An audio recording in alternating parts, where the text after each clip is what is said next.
Pridhu's Kids Zone. ఒకరోజు ఒక మనిషి ఒక కొకూన్ని చూశాడు. అతనికి సీతాకోకచిలుకలు చాలా ఇష్టం. వాటి అందమైన రంగుల కలయికను అతను చాలా ఇష్టపడేవాడు. నిజానికి అతను సీతాకోకచిలుకల దగ్గర చాలా సమయం గడిపేవాడు.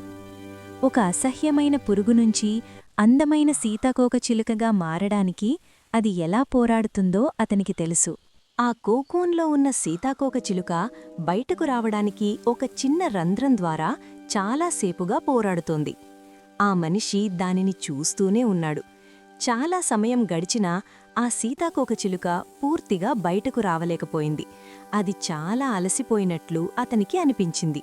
దానికి సహాయం చెయ్యాలని మంచి ఉద్దేశంతో అతనొక చిన్న కత్తెర తీసుకొని ఆ కోకూన్ను మెల్లగా కోశాడు. ఇప్పుడు సీతాకోకచిలుక ఎలాంటి పోరాటం లేకుండా సులభంగా బయటకు వచ్చింది. కాని ఒక ఆశ్చర్యం, బయటకు వచ్చిన సీతాకోకచిలుక శరీరం చాలా ఉబ్బిపోయుంది. దాని రెక్కలు ముడుచుకొని చాలా బలహీనంగా ఉన్నాయి.